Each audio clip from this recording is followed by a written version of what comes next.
Hey guys, welcome to Serena V. If you want to see more content like this, go ahead and drop a like and subscribe. Such a huge lesson that I had to learn within my marriage and just like life in general was how to be vulnerable with other people.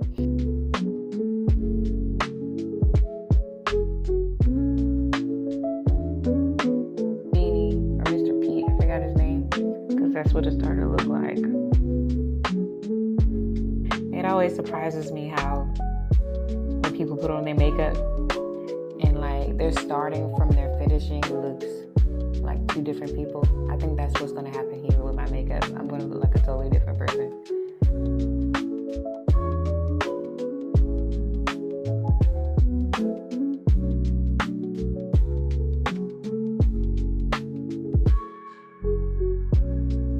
One major lesson that I had to learn within my marriage was being vulnerable and having trust and faith. Bro, like I had to really learn, like it's okay to be vulnerable. You don't always have to have your guard up with people, especially people that you said you want to spend the rest of your life with. Like my husband made a statement to me which really shifted me. Like it shifted my whole demeanor, how I even dealt with him, and it kind of hurt me to my core. Like he looked at me and he said, everything that you have is because of me. And bro, when he told me that, like I automatically like started to put up this barrier, and I started to like do stuff to where it would be where I can have my own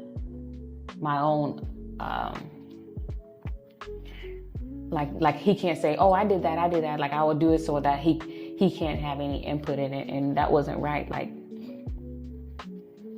it wasn't right for me to do that. Like I put up this whole barrier of not wanting him to have any say in what I do.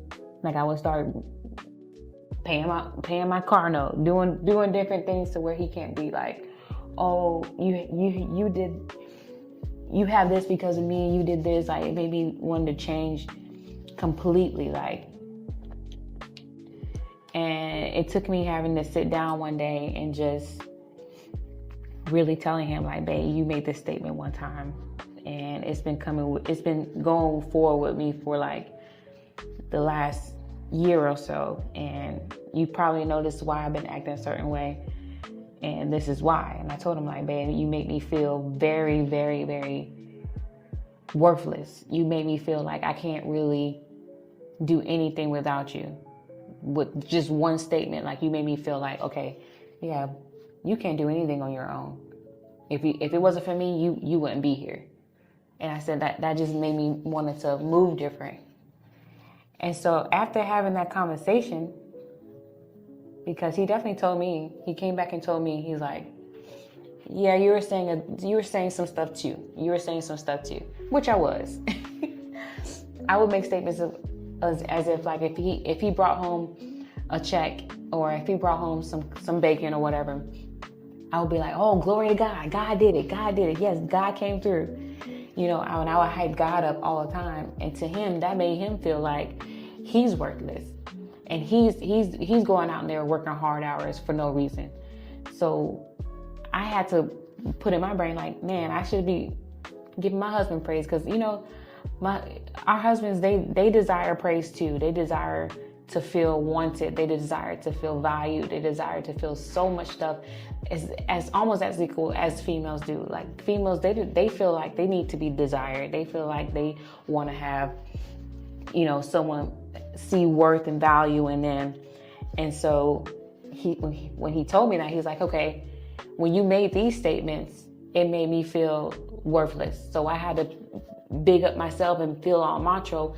And out of my emotions, I made those same comments towards you. And he apologized. He said, yeah, I shouldn't have said that, because you are very valuable to me. Like I don't want to ever make you feel like you are less than. So talk about communication. Oopsies. Y'all don't like to hear that. Communication. Yeah, like it's so it's so needed. It's like one of the keys to your relationship is communication. Like if you don't have communication, how are you ever going to work through any issue, work through anything in your life if you don't have proper communication? And to add on to that, the understanding of that communication. Because I can communicate to you all day and tell you A, B, C, E, F, G. And if you think I'm saying 1, 2, 3, 4, 5, you're not going to make it anywhere. It's not going to be solved. So you have to have communication within marriage. And you also have to have understanding as well. And so, all right, we might be able to work with these eyebrows. I don't know. Like, I'm still kind of feeling like I look like that one lady in the movie I forgot his name.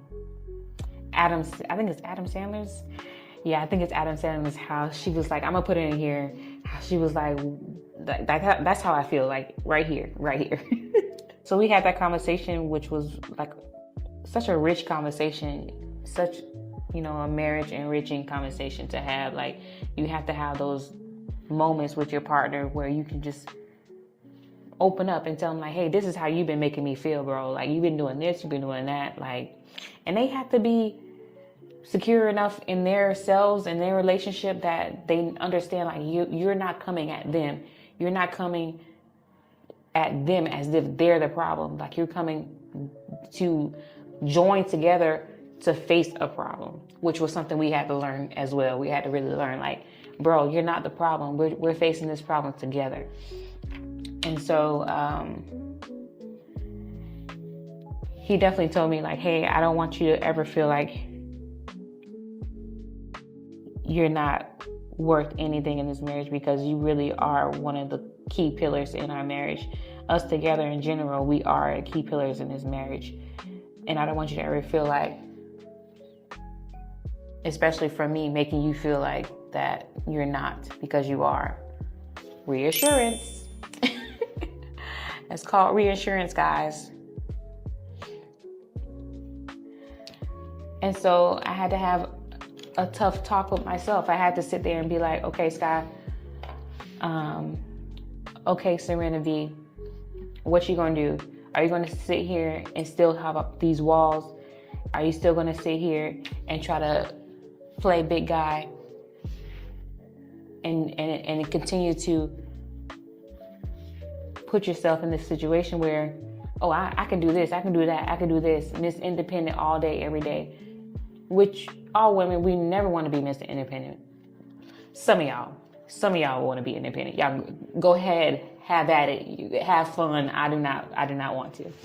That's not my testimony. That's not my story at all.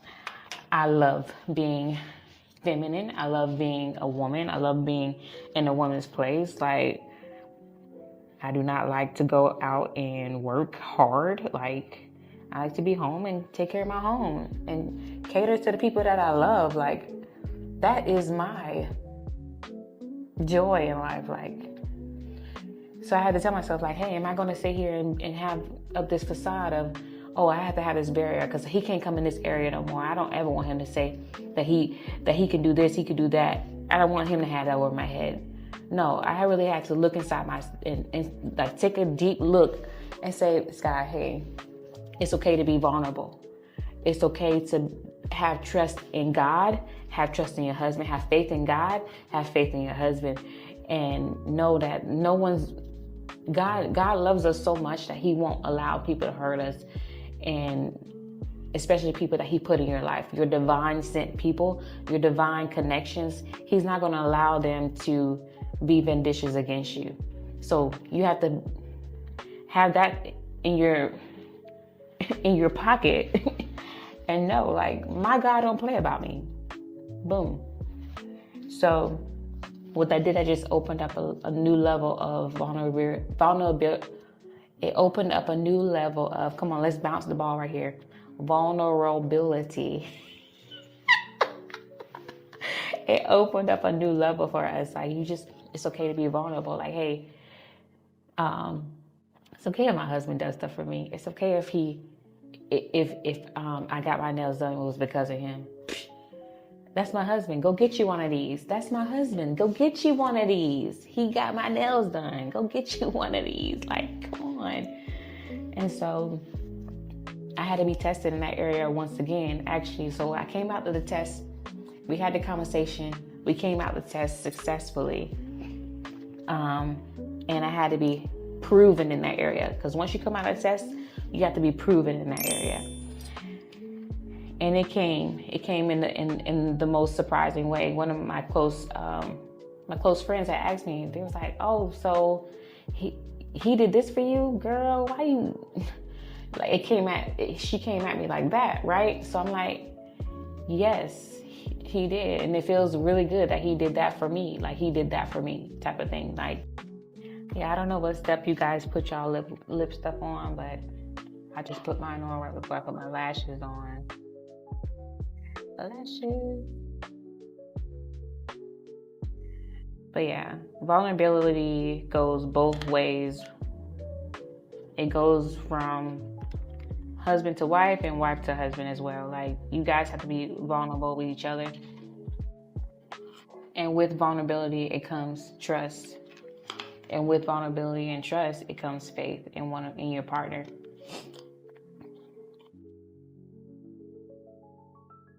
You definitely don't want to spend the rest of your life with someone that you have to have a guard up with.